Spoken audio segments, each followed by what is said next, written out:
Bien, hola, buena tarde compañeros. Bueno, en esta ocasión vamos a llevar a cabo nuestra sesión de esta semana que tiene que ver con el tema de la ley de impuestos generales sobre importación y exportación. Y bueno, antes de esto quisiera aclarar algo. Es muy importante ver el tema de la ley, pero no enfocado a revisar cuáles son sus diferentes clasificaciones en tema de mercancías, sino ver los efectos, las medidas arancelarias que se tienen en ella. Y por otro lado, también tenemos que analizar el tema de algunas disposiciones que infieren directamente en el tema de la ley de impuestos. ¿Por qué?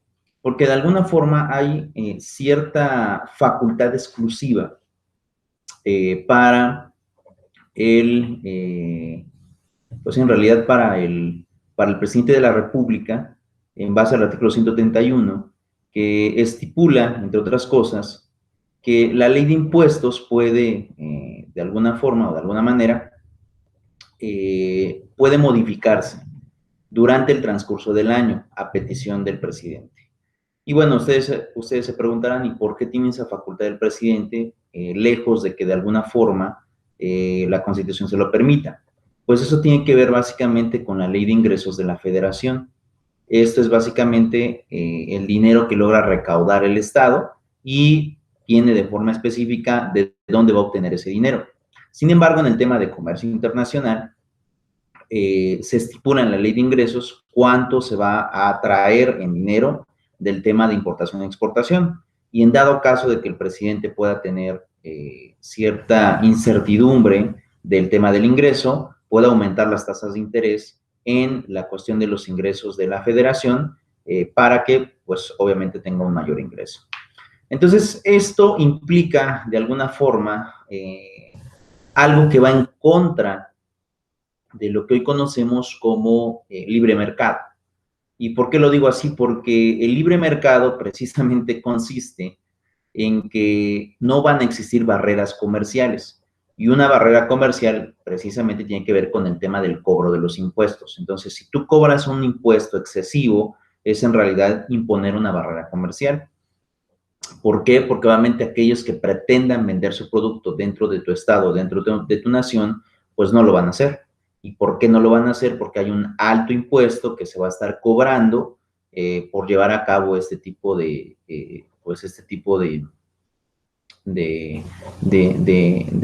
generalidades o este tipo de conceptos de recaudación. Entonces, en ese sentido, siempre hay que tener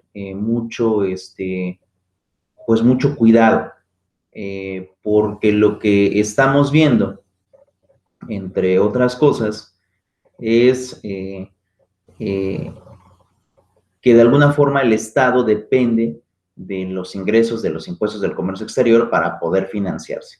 Y aquí vamos a entrar en otros temas que probablemente no sean tanto de la materia, pero que sí resultan importantes, porque vuelvo a repetir, van a golpear perfectamente el tema de la ley de impuestos y la ley general de impuestos de importación y exportación. Y tiene que ver con lo siguiente. Actualmente el gobierno logra obtener dinero de tres fuentes fundamentales. La primera de ellas tiene que ver con el ingreso que se adquiere a través del sistema recaudatorio, que es el tema de cobrar impuestos. El otro tiene que ver con las funciones del Estado, es decir, con las empresas que el gobierno tiene que le van a generar dinero.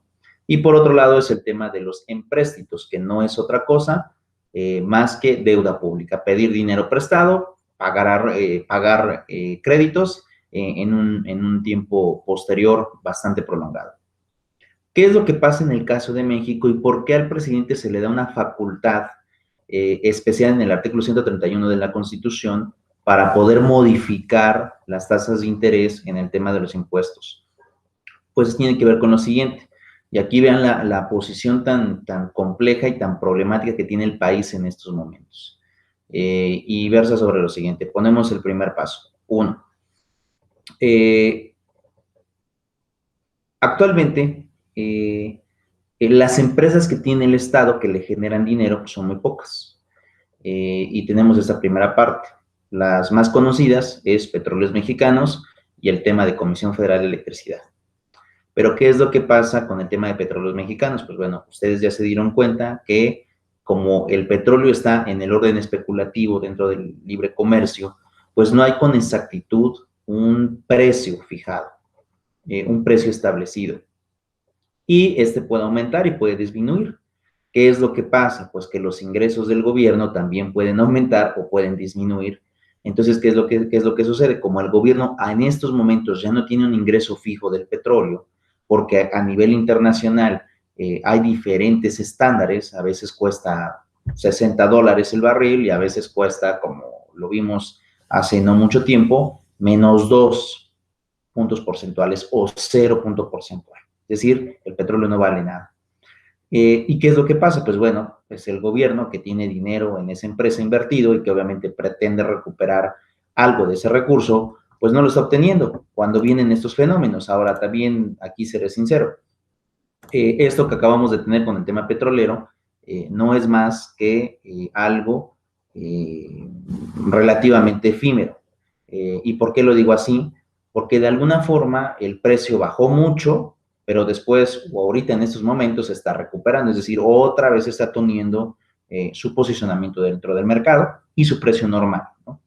Pero ¿qué es lo que pasa? Pues bueno, el gobierno durante estos meses que pasaron y en donde el precio del petróleo casi no, pues no tuvo un ingreso fuerte, pues eso implica que el gobierno pues empieza a perder dinero.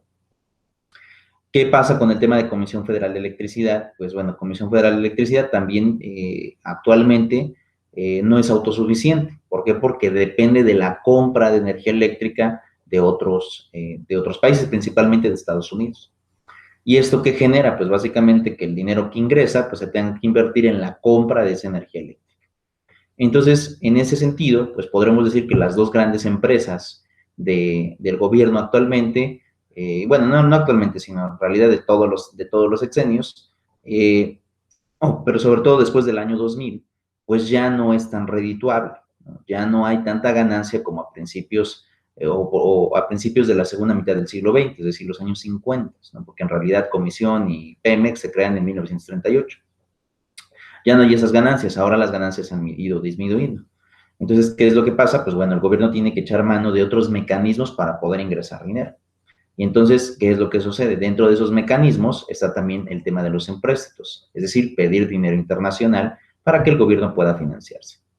¿Y qué es lo que sucede? Pues bueno, actualmente el gobierno pues está sobreendeudado y aquí seré muy claro en este posicionamiento.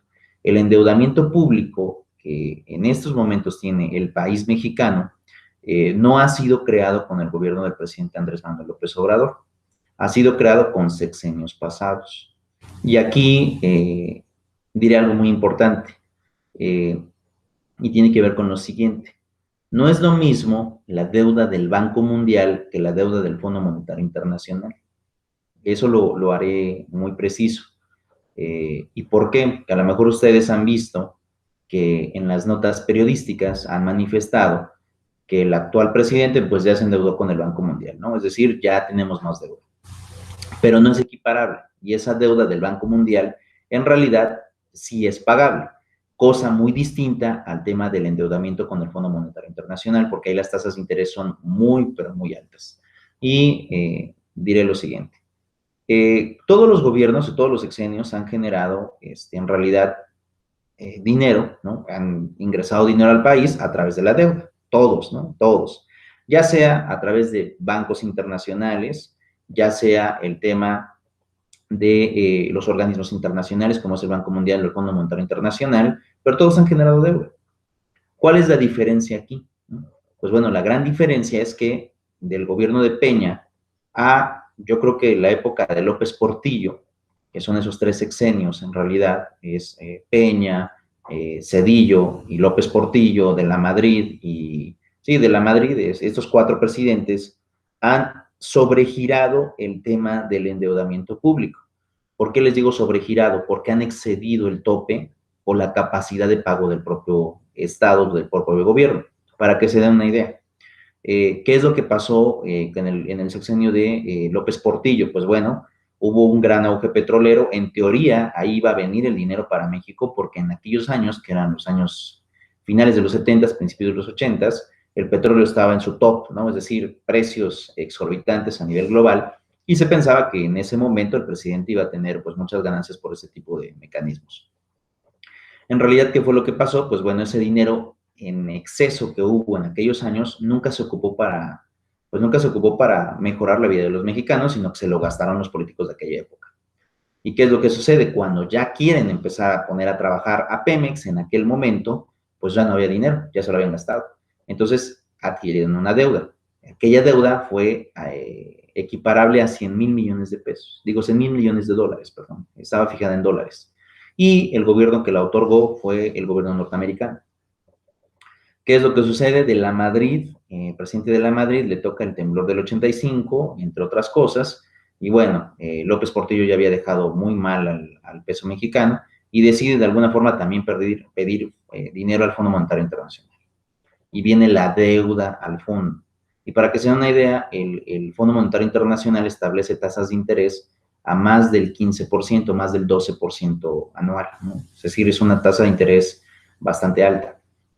Y bueno, después llega el presidente Carlos Salinas. Él enfrenta, incluso ustedes vieron en la entrevista que yo puse cuando explicamos el tema del Tratado de Libre Comercio, ahora TIMEC, pues bueno, él en la entrevista que yo a ustedes les puse en clase, manifiesta que el problema de México en aquel momento era el sobreendeudamiento público, que tampoco generó el presidente Salinas, sino que ya venía arrastrándose de tiempo atrás, mucho tiempo atrás, ¿no? Porque ahí si les platico desde cuándo viene el tema de la deuda, seguramente hasta se van a sorprender, ¿no? Es decir, prácticamente desde el gobierno de Guadalupe Victoria, que fue el primer presidente mexicano, desde aquel entonces venimos endeudándonos con dinero y a organismos o bancos internacionales. Pero bueno, ese sería otro tema. ¿Qué es lo que pasa? Pues llega Fox, llega Calderón y llega Peña, que es el presidente Peña, y el presidente Peña pide 4 deudas, fíjense, 4 deudas. 2 veces le pidió dinero al Fondo Monetario Internacional, 2 veces, con tasas de interés arriba del 12%. Hubo un crédito por parte del Banco Mundial en aquel momento para el presidente Peña, que fue la tercera deuda. Pero bueno, al final de cuentas, el dinero que pide el presidente Peña al Banco Mundial tampoco lo podemos tomar como deuda porque la tasa de interés es muy baja, para que se den una idea de la gran diferencia. Cuando un gobierno le pide al Banco Mundial, el Banco Mundial te puede establecer tasas de interés del 0.25 al 1.5% anual. En realidad es 1.5% o 0.25, son tasas muy pequeñas, diferentes a las tasas que te maneja el el Fondo Monetario Internacional, porque ellos sí te endeudan por más del 12% en el tema de interés. Entonces es exorbitante, casi 10 veces, ¿no?, la tasa de interés. ¿Qué es lo que pasa? Pues el presidente Peña le pide dinero al Banco Mundial, a lo mejor podemos decir, bueno, eso no es como tal una deuda porque pues, un interés de 1.5 sí se puede pagar. Pero cuando le pides dinero al FMI, ahí sí ya viene lo duro. ¿Por qué? Porque ya tienes ahí una tasa de interés arriba del 12%. Y para acabarla de complicar, pues el presidente Peña se le ocurre pedir dinero también al Banco del Vaticano. También hubo una deuda en el sexenio del presidente Peña para el Banco del Vaticano, que ellos no pertenecen ni al Banco Mundial ni al Fondo Monetario Internacional, pero también prestan dinero por la capacidad económica que tienen. Entonces, el presidente Peña sobreendeudó también al país. Y bueno, también Cedillo, incluso con el tema del Fobaproa, pide otros 100,000 millones de pesos más que también otorgan el gobierno norteamericano en aquel momento. Entonces, como podrán darse cuenta, pues todos han ido a deudas muy amplias, muy grandes, ¿no? Incluso ahorita, ¿qué es lo que pasa con el presidente Andrés Manuel? También pidió deuda, sí. La gran diferencia es que él hasta ahorita solamente le ha pedido al Banco Mundial con una tasa de interés del 1.5 anual. 1.5. Y va a aplicar lo mismo que dije que con el presidente Peña. El presidente Peña también le pidió al Banco Mundial y ahorita el presidente Andrés Manuel también le pide al Banco Mundial, pero con una tasa de interés de 1.5. En realidad es casi mínima la tasa de interés que tienes que pagar, entonces pues es pagable. Cosa muy diferente a pedirle prestado, ¿no?, al Banco del Vaticano o, por ejemplo, al Fondo Monetario Internacional, porque ahí sí las tasas de interés son arriba del 12%. Entonces, ¿qué es lo que sucede? Pues bueno, en estos momentos, y no solamente en estos momentos, sino el presidente Peña también la enfrentó, el presidente Fox, Calderón, Cedillo, porque él agrava todavía el tema de la deuda, de la Madrid, López Portillo, Luis Echeverría Álvarez, todos ellos han generado deuda excesiva. Entonces, ¿qué es lo que pasa? Pues bueno, el Estado no puede pedir más deuda. ¿Por qué? Porque pues, no es posible estar pagando mucha deuda. Es por eso que incluso ahora el presidente Andrés Manuel ha dicho, no voy a pedir deuda para el Fondo Monetario Internacional, que me establece tasas de interés arriba del 12%. Le piden al Banco Mundial, pero también el Banco Mundial establece protocolos de en qué tiene que ir ese dinero, que básicamente es para reactivar ayuda o tener ayudas humanitarias, que eso también tiene que ver con los acuerdos de Bretton Woods que se celebraron después de la Segunda Guerra Mundial, con los fines que tenía el Fondo Monetario y el Banco Mundial, porque son dos bancos internacionales, pero cada uno tiene un fin. Por eso, como esos fines cambian, uno tiene una tasa de interés muy grande y el otro tiene una tasa de interés muy pequeña. También eso tiene que ver con los acuerdos de Bretton Woods que se celebraron en el año 1944, después de la finalización de la Segunda Guerra Mundial. Entonces, ¿qué es lo que pasa? Pues bueno, pues el gobierno en estos momentos pues no puede pedir más deuda. Entonces, ¿qué es lo que sucede? Si las empresas del Estado no me generan mucho dinero y hay inestabilidad en los negocios que en realidad se tienen, y luego el tema de la deuda pública, tampoco puedo pedir más deuda, entonces, ¿a dónde llego? Yo como gobierno, ¿a dónde voy para poder traer dinero y que pues, pueda gastar? ¿No? Pues entonces le pegamos al sistema tributario. Es decir, actualmente el gobierno de donde más obtiene dinero es del sistema tributario, del cobro de impuestos. ¿Y qué es lo que sucede con el cobro de impuestos? Pues bueno, entre otras cosas, el cobro de impuestos genera que el gobierno pues, pueda tener dinero para poder dotar de servicios a la comunidad. Aquí lo interesante es, entre otras cosas, cómo o en qué impuestos es precisamente donde se obtiene ese dinero. Y ahora vamos a ver el tema de la ley de ingresos, después me iré a la Constitución y luego me iré a la ley de impuestos generales de importación y exportación para que vayamos en la misma sintonía. ¿Y qué es lo que pasa? Bueno, vamos a presentar aquí y tenemos esta primera figura. Listo, el tema de la Ley de Ingresos de la Federación del Ejercicio Fiscal 2020. Esta Ley de Ingresos nos va a estipular de dónde va a venir el dinero para poder, pues para poder trabajar de manera gubernamental. Entonces, aquí es donde nos vamos a dar cuenta de dónde sale ese dinero y entonces tenemos lo siguiente, me voy a ir abajo y vean acá, aquí ya viene establecido el monto total y precisamente de dónde vamos a sacar ese recurso. En este caso, el ejercicio público compete a 6,000 billones de pesos. Esta cantidad está en millones, entonces como aquí tenemos millones, son millones de millones, que nosotros podemos leer como billones. Son 6,1 billones de pesos. Vean, la mitad de este presupuesto que tiene el gobierno se saca de los impuestos, la mitad. La otra mitad se saca de otros rubros. Pero estos impuestos son muchos. Por ejemplo, tenemos el impuesto sobre la renta, el impuesto sobre el patrimonio, el impuesto sobre el valor agregado, que es el IVA, bebidas energizantes, etcétera. Y aquí viene lo importante, impuestos al comercio exterior. Aquí es donde nosotros nos vamos a dar cuenta de lo que viene en esta ley de impuestos generales de importación y exportación. ¿Y qué es lo que pasa? Como podrán darse cuenta, en comercio exterior no se paga dinero por exportar. Las exportaciones no generan rendimientos para el gobierno. Es decir, si aquí hay un productor en México que quiere de alguna forma llevar su mercado o su mercancía a otro país, pues el gobierno aquí no le cobra impuestos. Tendrá que pagarlos en el país donde vaya a dirigir su mercancía. Ahí sí tendrá que pagarlos. Pero cuando pues la mercancía ya se encuentra en aquel lugar.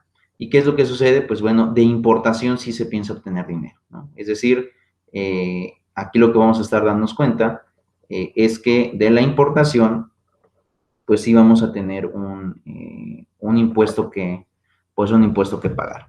Ahora, ¿esto qué quiere decir? Pues que en la ley de impuestos generales de importación y exportación, lo que vamos a tener, de acuerdo a la ley de ingreso, es que todas las mercancías van a estar exentas de pago en el tema de la exportación. ¿Por qué? Porque de ahí no piensa obtener dinero el gobierno.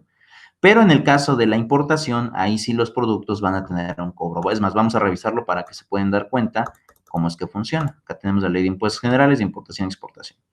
Y tenemos lo siguiente. Como podrán darse cuenta, aquí tenemos el tema de los impuestos. Aquí dice importación y exportación. ¿Y qué pasa con la exportación? Dice EX. ¿Qué significa EX? Significa exento de pago. Entonces, todas las exportaciones no pagan impuestos. Por eso es que la ley de ingresos aquí nos dice que no hay impuestos a la exportación. Pero ¿dónde sí va a haber impuestos? En el caso de la importación, me voy a la ley de generales de impuestos y ¿qué es lo que pasa? Pues bueno, en el tema de impuestos, de importación, perdón, aquí sí ya tengo porcentajes, 10, 20, 10, 20%. ¿Por qué? Porque aquí sí ya me está estipulando en el tema de importación, es decir, de comprar mercancías en el extranjero para poder distribuirlas en este país, eso sí va a tener un cobro, pues un cobro importante.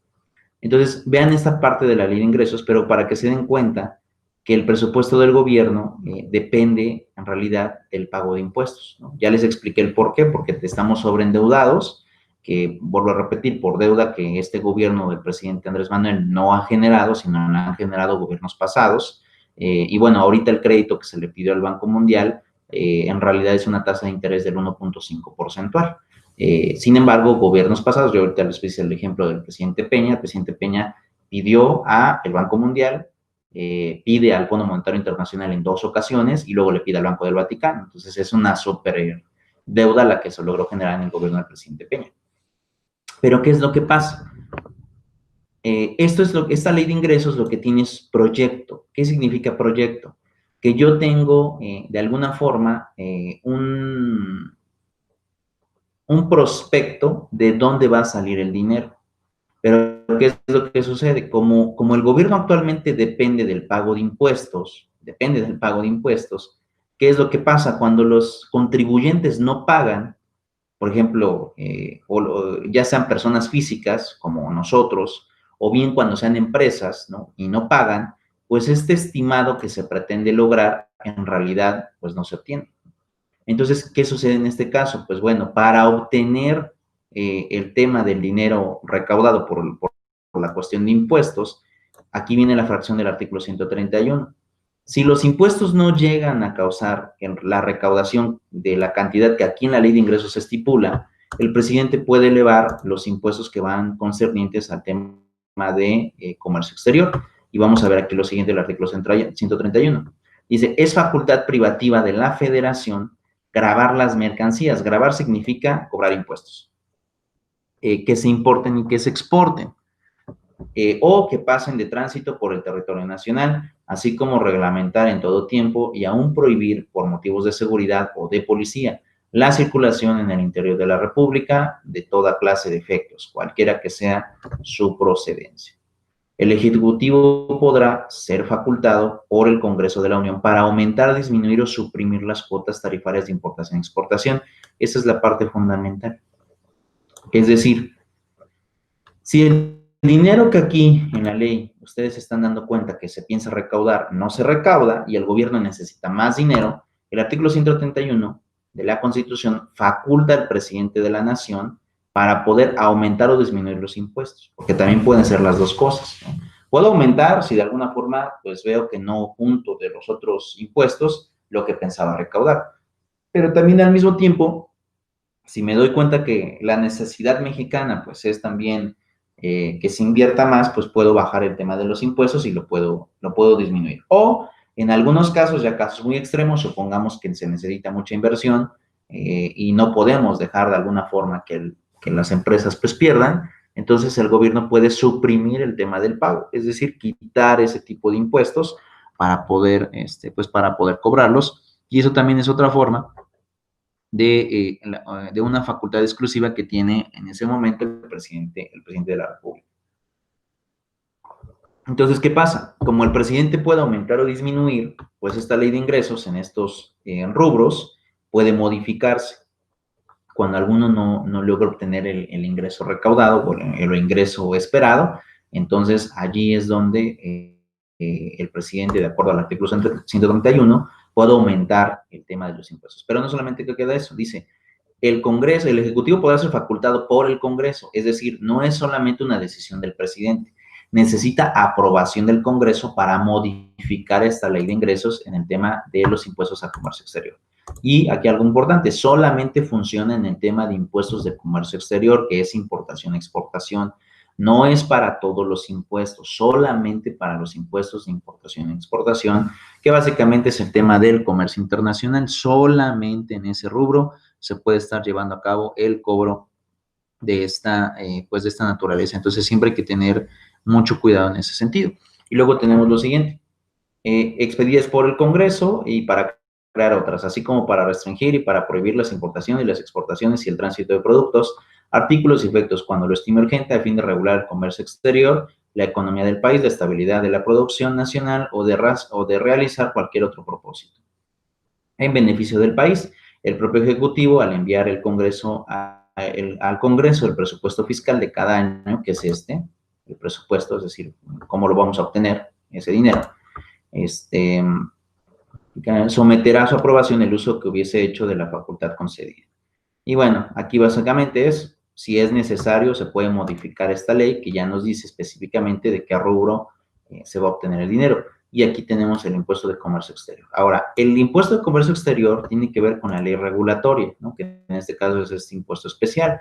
Pero también recuerden que se pagan otro tipo de impuestos. Por ejemplo, si yo voy a exportar tabacos o voy a exportar jugos o refrescos o bebidas azucaradas o alcohol incluso, no solamente tengo que pagar el impuesto de exportación, sino también tengo que pagar el tema de impuesto del valor agregado y el impuesto especial sobre producción y servicios, el llamado IEPS. Entonces, ahí se suman más impuestos al tema del tráfico en cuestión de comercio exterior. Entonces, no crean que solamente pagamos la ley de la ley de impuestos generales sobre importación y exportación, sino que también se suman en algunos productos otro tipo de impuestos por el rubro que están teniendo. Entonces, eso es algo muy importante que deben de tomar en cuenta.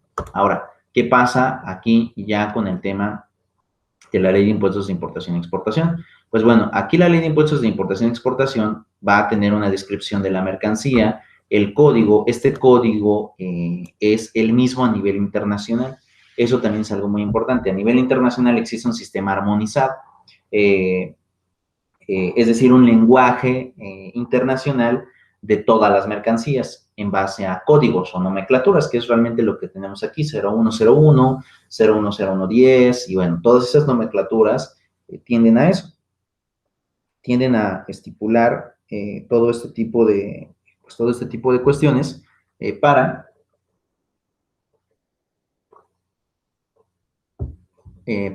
ir describiendo y manejar el mismo lenguaje a nivel global. Por eso es que ven esta numeración. ¿Y qué es lo que pasa? Pues bueno, tenemos la descripción, que son las mercancías, la unidad, por ejemplo, en caso de los animales que tenemos aquí, se miden y se pagan impuestos por cabeza. En algunos son por kilos, en algunos son por litros. Entonces, depende también de qué tipo de mercancía estemos hablando para ir modificando en ese sentido los diferentes rubros. Entonces, por ejemplo, en este caso, ¿qué es lo que pasa? Exportación, como ya les manifesté aquí, no se paga nada por el tema de la exportación. Tenemos el tema de los impuestos, 10, 20, 20, 10 y todo lo demás, y la unidad que son por cabeza. Animales vivos de especie bovina, animales vivos de especie porcina, ¿no? Que eso, pues, básicamente son reses, puercos, ¿no? En esta parte. Y bueno, todo se mide por cabeza, ¿no? Ballenas, fíjense, porque aquí también van algunos animales del mar, ¿no? Gallos, y bueno, pavos, etcétera, que pues al final de cuentas también influyen en la cuestión de las mercancías. Después tenemos el tema de la carne y despojos comestibles, ¿no? Por ejemplo, aquí sí ya cambia. Los primeros se medían por cabeza y aquí sí ya la unidad es por kilogramo y también el impuesto aumentó, ¿no? Y aumentó a un 20 punto porcentual en base al valor de la mercancía. Y bueno, ya aquí tenemos por kilogramo, aquí sí ya se empieza a medir canales, piernas, paletas, que en pocas palabras no son animales completos, sino que aquí ya existe una clasificación en realidad de mercancías en base a ese sentido. Entonces, cambia de alguna forma el tema de la ley de impuestos de importación y exportación dependiendo del tipo de mercancía de la cual estemos tratando. Me voy a bajar un poco más. Todo esto va, ¿no? Es decir, todos estos productos que ya van destazados, porque esa sería la palabra que ocuparía, o en partes, pues ya ya no se miden por cabeza, sino ya se miden por kilogramo, lo que pesa el kilogramo, obviamente porque ahí pues la mercancía pues ya no está viva, o incluso ya no está completa, y ahora, dependiendo del tipo de producto, es como vamos a estar midiendo el tema del impuesto. Así básicamente es como va a estar funcionando. Y bueno, peces vivos y bueno, todo lo demás que en este caso también ya cambia. Esta última clasificación tiene que ver con el tema de pescados y crustáceos. Y bueno, aquí volvemos a lo mismo, vuelve a cambiar. ¿Cómo se mide el tema? Pues aquí se mide por cabeza o por unidad, ¿no? Tenemos peces vivos, ornamentales, truchas, ¿no? Que ese es un mercado también importante. Anguilas, carpas, atunes. Y fíjense que en el caso